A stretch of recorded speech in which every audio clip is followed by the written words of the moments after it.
Não recuse sua missão não, viu? Amém? Abra sua Bíblia, por favor, no livro de Juízes, capítulo 8, versículo 22. Juízes 8, 22.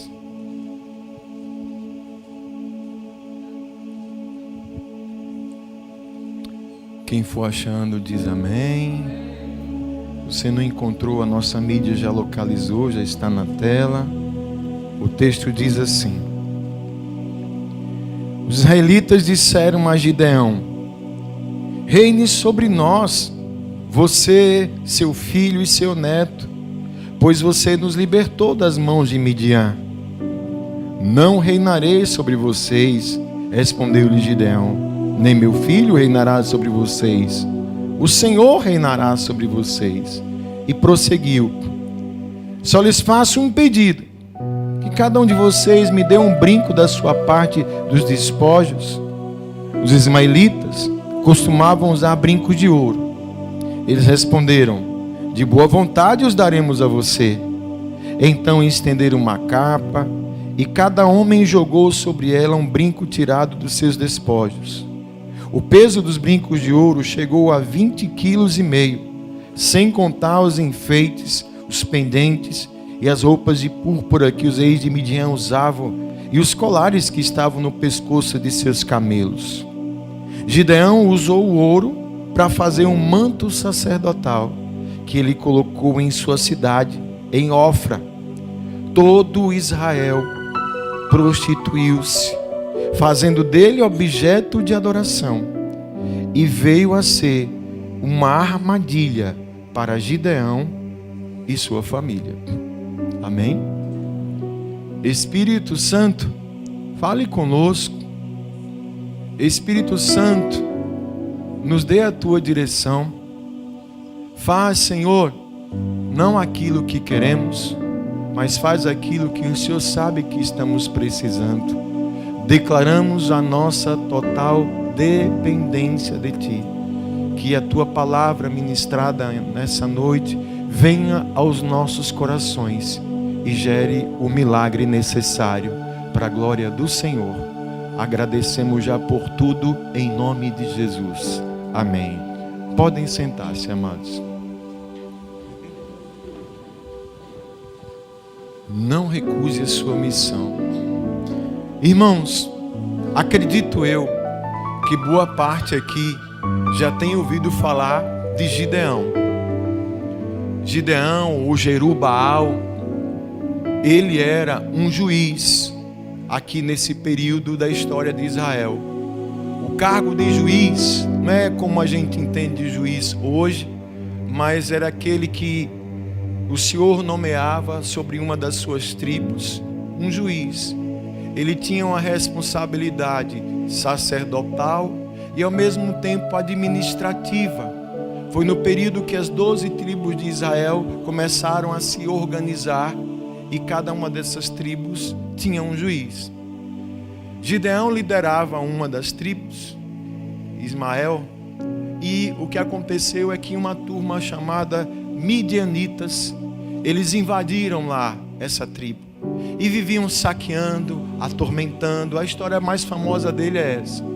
E Deus levanta Gideão para ser com ele, para que ele expulse os midianitas, para que ele derrote os midianitas. O anjo do Senhor aparece a Gideão, separa ele, prepara o ânimo dele. E ele diz: Gideão, faz uma convocação. A princípio, mais de 30.000 homens são convocados. Mas quem conhece a história, com quantos homens ficaram com Gideão? 300 homens. Com 300 homens, Deus deu, através de Gideão e esses homens, a vitória a Israel. Uma vitória espetacular. Para quem também conhece a história, as armas foram cantil de barro e corneta. E assim eles venceram, de uma forma poderosa. A história de Gideão é tremenda, é especial demais, mas infelizmente ela não acaba aqui.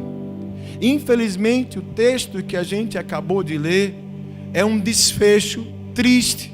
A palavra diz que se tornou uma espécie, veio uma armadilha para Gideão, para sua família, e sobrou também para o próprio Israel. Tudo isso a partir do momento que ele não recebeu, ele não assumiu, ele não aceitou a missão de Deus. Quando o povo foi dizer: Gideão, reine sobre nós, ele recusou isso. E a gente, amados, o que o Senhor quer tratar conosco nessa noite? Sobre o perigo que existe nas vezes em que nós não assumimos as responsabilidades e as missões que Deus coloca na nossa mão. Escute, Deus te ama demais. Você é especial para Deus. Deus é todo poderoso. Deus manifesta a sua glória. E Ele costuma fazer isso através das nossas vidas. Eu e você poderemos ser instrumentos de bênção nas mãos do Senhor. Deus quer usar cada um de nós, para que primeiro, trabalhando na nossa vida, a sua glória se manifestando na nossa vida, isso alcance quem esteja à nossa volta. O problema se dá quando a gente recusa. E o que aconteceu aqui com Gideão são fatos, situações, amados, muito tristes. Ele simplesmente, por conta disso, trouxe consequências assim terríveis, amados, que é o que acontece todas as vezes que a gente foge de uma responsabilidade, quando a gente quer fugir de um propósito de Deus, quando a gente não assume algo que Deus quer que a gente realmente tome a frente. Deus está aqui para dizer para mim, Deus está aqui também para dizer para você: não recuse a sua missão. Para a gente entender melhor esse processo que foi se dando aqui, amados, olhando bem esse texto, a gente vê 3 pontos bem interessantes aqui. O que é que foi sucedendo com essa recusa? Olha o que acontece. Assim que depois daquela vitória extraordinária que Deus deu a ele, na medida em que ele não quer, ele também não nomeia o sucessor. Nós vimos aqui que diz: reine sobre nós, que o seu filho reine, que o seu neto reine. Ele disse: não, nem eu, nem meu filho vai reinar. O Senhor reinará. Interessante que às vezes a gente tem essa justificativa que parece até bonita, Jorge. Não, Deus vai cuidar. Eu vou deixar nas mãos de Deus. Eu vou deixar que Deus cuide. Irmãos, nem sempre é assim. Escute. Deus vai fazer o que for para Ele fazer, mas o que for para eu fazer, Deus não vai não. Quem consegue entender isso? Aquilo que Deus coloca sobre a minha responsabilidade, Ele não faz. Então, como Ele não nomeou um sucessor, aí vem a situação. Ele tinha, o texto diz aqui, a história diz, que ele tinha simplesmente 70 filhos. 70 filhos. E como ele não nomeou, olha, vai ser você, diferente, por exemplo, que Davi estava morrendo, Salomão, você vai ser o meu herdeiro. Escute, olha o que é que a gente aprende aqui. Se não existe uma ordem, se só existe bagunça, amados, essa é a brecha para que o inimigo venha e acabe destruindo tudo. Onde não há liderança, onde não existe comando, sobra bagunça. E bagunça só leva à destruição. O que aconteceu por essa desordem aqui? Olha o que diz lá, eu leio para você o que diz Juízes 9. Um dos filhos de Gideão, Abimeleque, ouça. Abimeleque, filho de Jerubaal, foi aos irmãos de sua mãe em Siquém e disse a eles e todo o clã da família de sua mãe: perguntem a todos os cidadãos de Siquém o que é melhor para eles: ter todos os 70 filhos de Jerubaal governando sobre eles ou somente um homem? Lembrem-se que eu sou o sangue do seu sangue. Os irmãos de sua mãe repetiram tudo aos cidadãos de Siquém, e estes se mostraram propensos a seguir Abimeleque, pois disseram: ele é nosso irmão, Deram-lhe 70 peças de prata tiradas do templo de Baal-Berite, as quais Abimeleque usou para contratar, olha a equipe, alguns desocupados e vadios que se tornaram seus seguidores. Foi à casa de seu pai em Ofra e matou seus 70 irmãos, filho de Jerubaal, sobre uma rocha. Mas Jotão, o filho mais novo de Jerubaal, escondeu-se e escapou. Então todos os cidadãos de Siquém e de Bet-Milo reuniram-se ao lado do carvalho, junto à coluna de Siquém, para coroar Abimeleque rei. Que tragédia! Olha a situação. Não tinha comando, não tinha liderança, então quem não podia tomou a frente. Quem conhece, convido você a ler essa história. Jotão, o único que escapou, depois ele faz uma parábola no meio do sofrimento que eles estavam vivendo, a famosa parábola das árvores. Quem conhece essa parábola das árvores?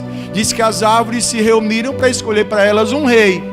Aí disseram: Oliveira, vem reinar sobre nós. Oliveira: eu não. Eu vou deixar a minha sombra, a minha beleza para estar reinando sobre vocês. E a oliveira não quis. Videira, vem reinar sobre nós. A videira disse: eu vou deixar a minha doçura para ter trabalho, para ter dor de cabeça com vocês. Eu não vou não. E quem foi que se ofereceu para reinar? Quem conhece? O espinheiro. O espinheiro. Me diga onde bom que um espinheiro produz. Ele está falando do seu irmão Abimeleque. Irmãos, pense num reinado terrível. Olha como começou, com um assassinato. A família de Gideão foi dizimada. A desordem levou a isso. Quando a gente não assume uma responsabilidade, escute, outro pode assumir, e nem sempre as intenções do outro vão ser as melhores, amados. Porque Deus tem algo específico para fazer através da nossa vida. E esse trabalho de Deus, ele começa com um princípio de ordem, um princípio de liderança. Onde não existe liderança, vira bagunça, amados. Eu estou falando disso num contexto geral que você puder imaginar. Não só na igreja, dentro de casa, na nossa família, tem que ter princípio de liderança. Amém, irmãos? Tem um ditado que diz assim: quando o gato não está, os ratos diz que toma conta, não é assim? Então foi o que aconteceu aqui com Gideão. A outra situação, olha, recusou, problema com o filho. A segunda coisa, ele quis o que a maioria às vezes quer. As pessoas querem as vitórias. As pessoas, missionários da Ilse, querem os bônus, mas ninguém quer ter o ônus. Quem quer ser abençoado aqui? Quem quer vitória? Quem quer maravilha? Amém. Todo mundo quer. É normal que a gente queira, mas escute.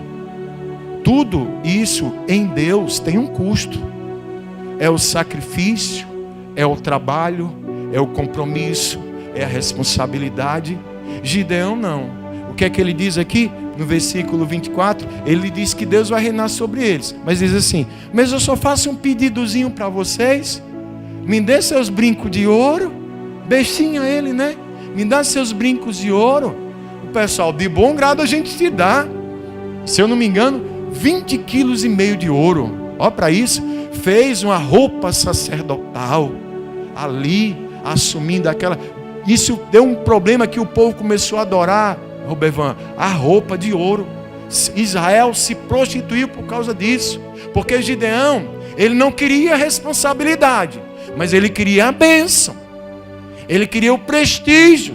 Ele queria a honra. Ele queria só o lado bom das coisas. Não é assim que funciona. Meu irmão, minha irmã, Deus tem vitória para nós. Mas escute, tem que ter luta. Tem que ter vida com Ele. Tem que ter compromisso com Ele. Tem que ter responsabilidade. Quem fica querendo só o bem bom, amados, não vai encontrar coisa boa não. Porque escute, quem oferece só a vantagem e o bem bom é ele. É quem? Ele mesmo. Aquele que está condenado ao inferno, o inimigo das nossas almas. Ele trabalha incessantemente nessa área, procurando sempre oferecer as vantagens. E o triste é que muitos de nós só queremos as vantagens. Quantos querem ver a sua família nos pés do Senhor Jesus Cristo? Amém? Escute, mas nem todo mundo está disposto a pagar o preço para orar pela sua família, para buscar a Deus pela sua família, para ir para os pés do Senhor, para buscar, George, transformar a sua própria vida, porque a gente sabe que o maior testemunho de Cristo é aquele que acontece na nossa vida, que nós somos a referência de Cristo, mas ninguém quer, só quer a bênção. E isso aqui fez com que Israel se prostituísse na idolatria. Ele só queria os bônus, não queria ter responsabilidade. Escute, ninguém de fato cresce ou melhora sem responsabilidade. Não existe bênção que venha assim, caída do céu. Meu irmão, minha irmã, tem que ralar mesmo, tem que pagar o preço mesmo. Jesus disse que quem quiser seguir a Ele tem que carregar uma cruz e tem que negar-se a si mesmo. Todas as vezes que eu fujo disso e quero só o lado bom das coisas, eu estou recusando também essa missão de Deus para a minha vida. Eu estou trazendo problemas para a minha vida. Só quem está entendendo isso, diga glória a Deus. E para nós, para muitas dessas pessoas, na verdade, é muito cômodo, não tem a responsabilidade. Fica ali só para julgar, fica ali só para criticar. Na hora de fazer, não quer fazer, só quer a bênção, só quer o ouro, só quer os brincos de ouro. Foi o que aconteceu com Gideão. A outra coisa, que não sei dessas três aqui qual foi a pior. Nada aqui é bom, amados. Mas aqui está um outro problema. Gideão, infelizmente, ele se espelhou nos outros. Quantos filhos ele tinha mesmo? Diga para o irmão, 70 filhos. Né? Quem aqui tem filho? Você tem quantos filhos, irmão? Tem um só, né? Jorge, né? Mas às vezes um vale por 70, não é assim não, né? Mas imagine, 70. Pastor, sabe de onde ele tirou isso? Costume dos cananeus. Os cananeus, eles tinham quantas mulheres eles quisessem. Escute. E desde quando a nossa vida tem que ser espelhada na vida dos outros? Isso é um risco muito grande. Algo que de vez em quando Deus fala aqui. É muito perigoso o que a gente vê que todo mundo faz e depois querer repetir isso sobre a nossa vida. Nem sempre o que todo mundo faz, o que o mundo está fazendo, é o certo e é o correto e é o que Deus quer de nós. Deus me chamou e Deus chamou você para ser sal e luz, para ser a diferença. Às vezes querer copiar o costume do outro só trouxe problema. A tragédia de Gideão, ela se estendeu pela sua família, porque era um costume ali, ele não fez a diferença, se espelhou nos outros, pegou o costume dos cananeus. Gente, é interessante isso, como Deus é maravilhoso. Sabe, se a Bíblia ela fosse escrita por homens, talvez esses homens estivessem tentados a sempre colocar aqui só as coisas boas, só o que fosse agradável. Coisa ruim, deixa de fora. Gente, quantos aqui não conheciam essa história de Gideão? Vamos ser sinceros, quantos não conheciam essa fase aqui?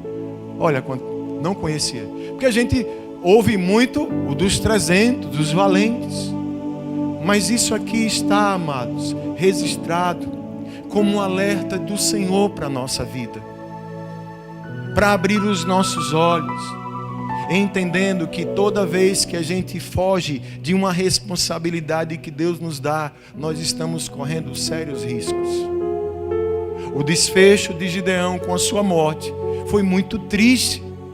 Logo depois, você pode ler Juízes depois, Israel passa por uma sequência de altos e baixos, muito mais baixos do que altos.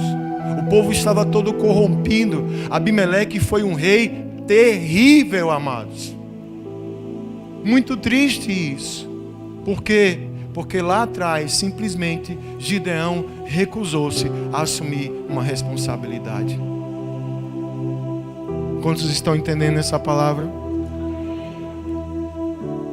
Para encerrar aqui, para a gente entender como é importante a gente assumir responsabilidade e o que Deus quer de nós, o que Deus espera de nós. Na palavra a gente tem aqui um direcionamento. Estava orando, aí lembrando, né? Essa Santa Ceia, ela é a última ceia antes das eleições, né? Daqui a pouco nós estaremos fazendo uma escolha de pessoas que terão governo sobre nós. Quem está entendendo isso? A mesma preocupação que eu preciso ter com isso, eu tenho que ter com a minha vida, eu tenho que ter com a minha família, com a minha casa, eu tenho que ter com a minha igreja, eu tenho que ter com a minha cidade, com o meu bairro. Quantos entendem isso? A responsabilidade aqui está falando de família. É um pai assumir a responsabilidade de pai. É a mãe ter uma responsabilidade de mãe. Um esposo ter responsabilidade de esposo. Esposa, responsabilidade de esposa. Filho, responsabilidade de filho. Quando nenhuma dessas aí é assumida, vem caos, vem problema. As famílias, amados, estão se destruindo, porque há uma recusa de responsabilidades. Não queremos assumir a responsabilidade. Sabe por que é legal? Porque a culpa é sempre do outro. Às vezes, por fugir da responsabilidade, achando que isso vai ser bom, estamos cometendo um dos maiores erros da nossa vida. Meu irmão, minha irmã, quem crê que Deus é com você? Deus é contigo? Creia nisso. E o Deus conosco nos leva a ter esse entendimento.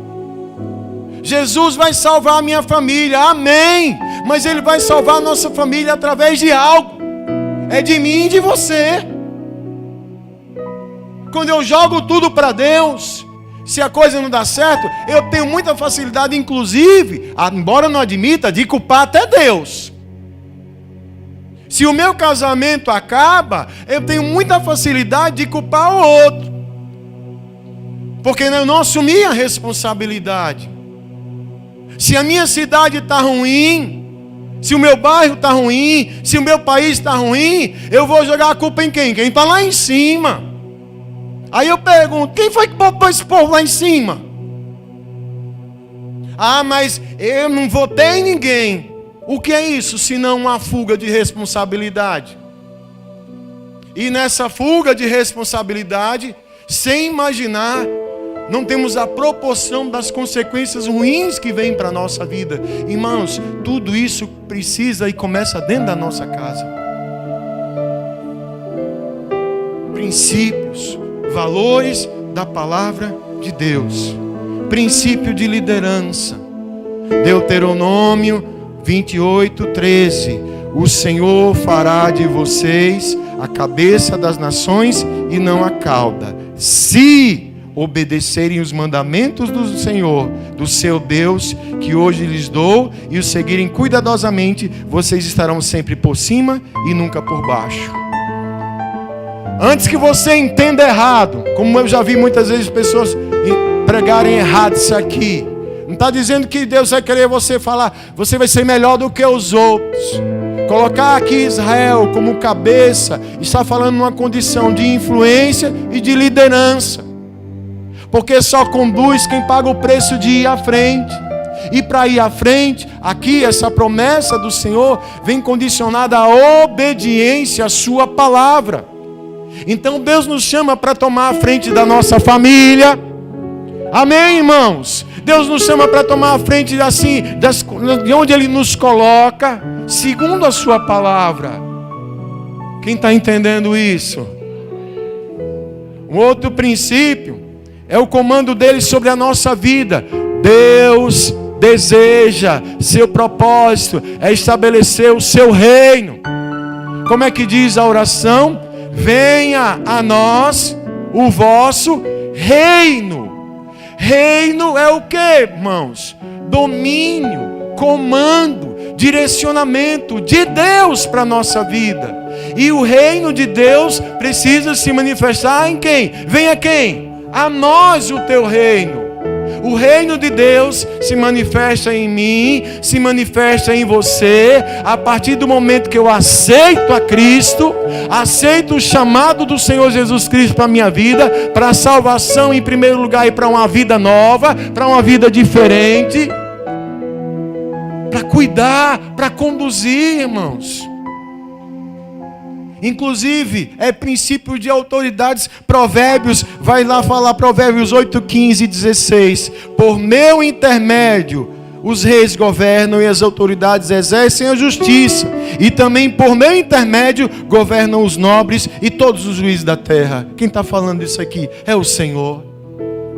Então, para que por intermédio de Deus Ele manifeste isso, vai ser através de quem? De nós, irmãos. De nós, irmãos. O texto aqui não é para que a gente seja viril político, não. Entenda isso. Aliás, se for da vontade de Deus, vai ser. Mas o que a essência aqui é assumir a responsabilidade. É não fugir da responsabilidade. Fugir de responsabilidade, amados. Sabe, é cômodo demais. Pastor, eu não quero ter trabalho, eu quero ficar sentado. Aqui tá bom demais, só olhando a vida dos outros. Tá bom demais. Rapaz, é bom sentar um pouquinho, né? Não, quer saber, Júnior, não vou pregar mais não. Vou deixar Deus falar. Ficar aqui, só olhando a roupa do irmão, o cabelo, como é que tá, né? Quem está entendendo isso?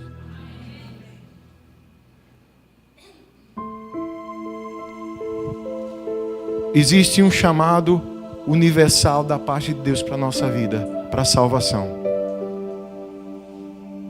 Deus quer a minha salvação, quer a sua salvação. Amém? Quem vai para o céu aqui? Glória a Deus. Enquanto isso, Georgia, a gente não vai para o céu, a gente está nessa terra. E nessa terra a gente tem que ser o quê? O que é que eu tenho que ser nessa terra? Seja feita a vontade de Deus, pastor. Pronto. Mateus 5,13. Vocês são o sal da terra. Tem sal aqui? Mas escute. Se o sal perdeu o seu sabor, como restaurá-lo? Não servirá para nada, exceto para ser jogado fora e pisado pelos homens. Diz para o seu irmão, Deus não quer que ninguém pise em você. E nem quer que você pise em ninguém. Amém? Ele quer que você seja o sal, faça diferente. E diz o seguinte: vocês são a luz do mundo. Não se pode esconder uma cidade construída debaixo sobre um monte, e também ninguém acende uma candeia e coloca debaixo de uma vasilha. Pelo contrário, coloca no lugar apropriado e assim ilumina a todos os que estão na casa.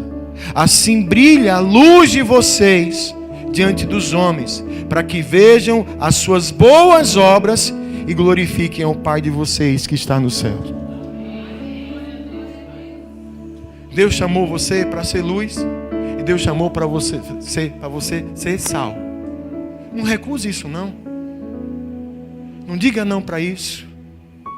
A gente precisa fazer a diferença. Sou cristão, sim. Acredito na palavra de Deus, sim. Acredito nos valores sagrados da família, sim. Jesus Cristo é o meu Senhor, sim. Amo e sigo a Ele, sim. Aonde eu estiver, o Senhor Jesus é o Senhor da minha casa, é o Senhor da minha família. Amém? Quem manda na minha vida é Deus. Quem manda em mim é o Senhor. Não faço o que eu quero, mas faço o que o Senhor quer. O próprio Jesus, essa frase não é minha, essa frase é de Jesus. E Deus quer que eu seja luz e sal, amados. Escute. Está chegando um momento importante de decisões. Aliás, todos os dias nós estamos decidindo. Vamos prestar atenção no que a gente vai fazer, irmãos? Deus nos chama para uma missão. Você é a luz da sua casa, a luz da sua família. Meu irmão, brilhe com força. Faça a diferença na sua casa, faça a diferença na faculdade, faça a diferença no seu trabalho, faça a diferença onde você for. Deus te chamou para isso. Correr da responsabilidade é perigoso demais. Deus tem dado vitória para a sua vida, sabia disso? Quantos conseguem enxergar vitórias de Deus na sua vida? Amém. E deixa eu dizer para você, Ele tem mais. Ele tem mais. Mas isso aí vai depender se a gente aceitar a missão. Confirma essa missão de ser sal e luz, ou a gente vai dar uma de Gideão achando que se afastar. E outra, quando eu digo assim, quando ele falou Deus vai reinar, parece uma coisa bem crente isso, né? Deus reinará, é Deus que vai cuidar. Sim, e a gente não vai fazer nada não? E Deus olha para mim e para você, e você não vai fazer nada não? Você não vai fazer nada não? Para salvar esse teu casamento? Para melhorar essa situação que você está aí? Será que é isso que você acha que Deus tem para você? Não, para mim aqui já está bom, pastor. Será? Será que é isso? O mundo aí precisando de Jesus? Será que aquelas pessoas lá, elas estão ali? Como eu falei para elas lá, eu tenho certeza que a maioria de vocês aqui não está nessa vida porque quer, morando em barraco, perdendo tudo. Será que alguém que está numa penitenciária agora está lá porque quer? Quais foram as escolhas?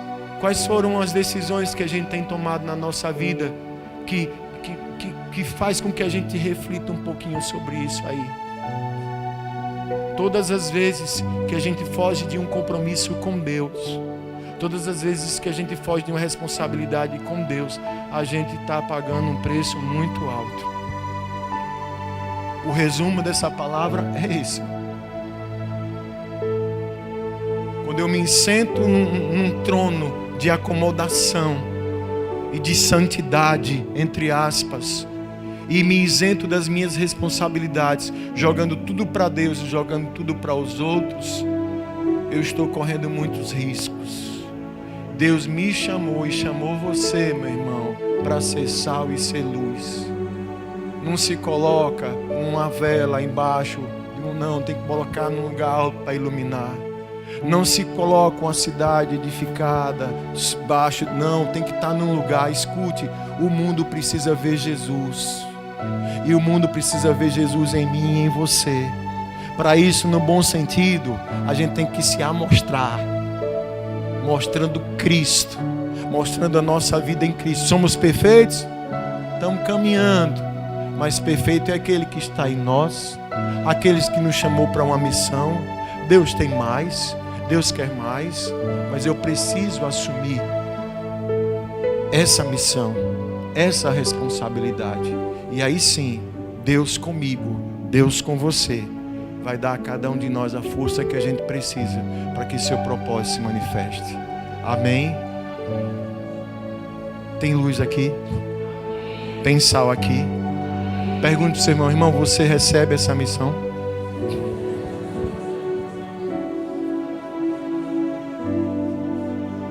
Pastor, vou pensar.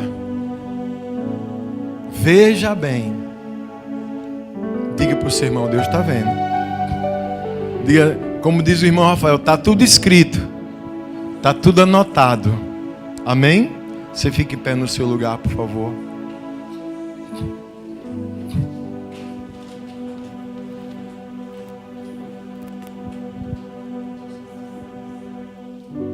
Vamos orar? Querido e amado Deus,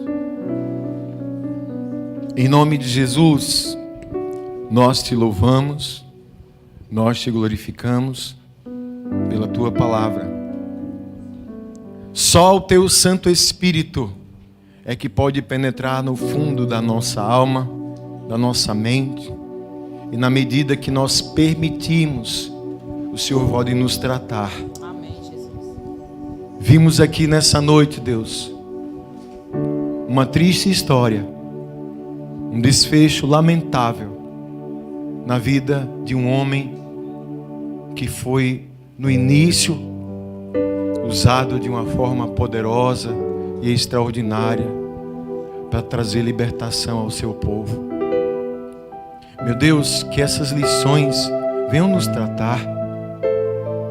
Sabemos, meu Deus, que os desafios serão sempre grandes, mas que a gente não esqueça que eles nunca serão maiores do que o Senhor.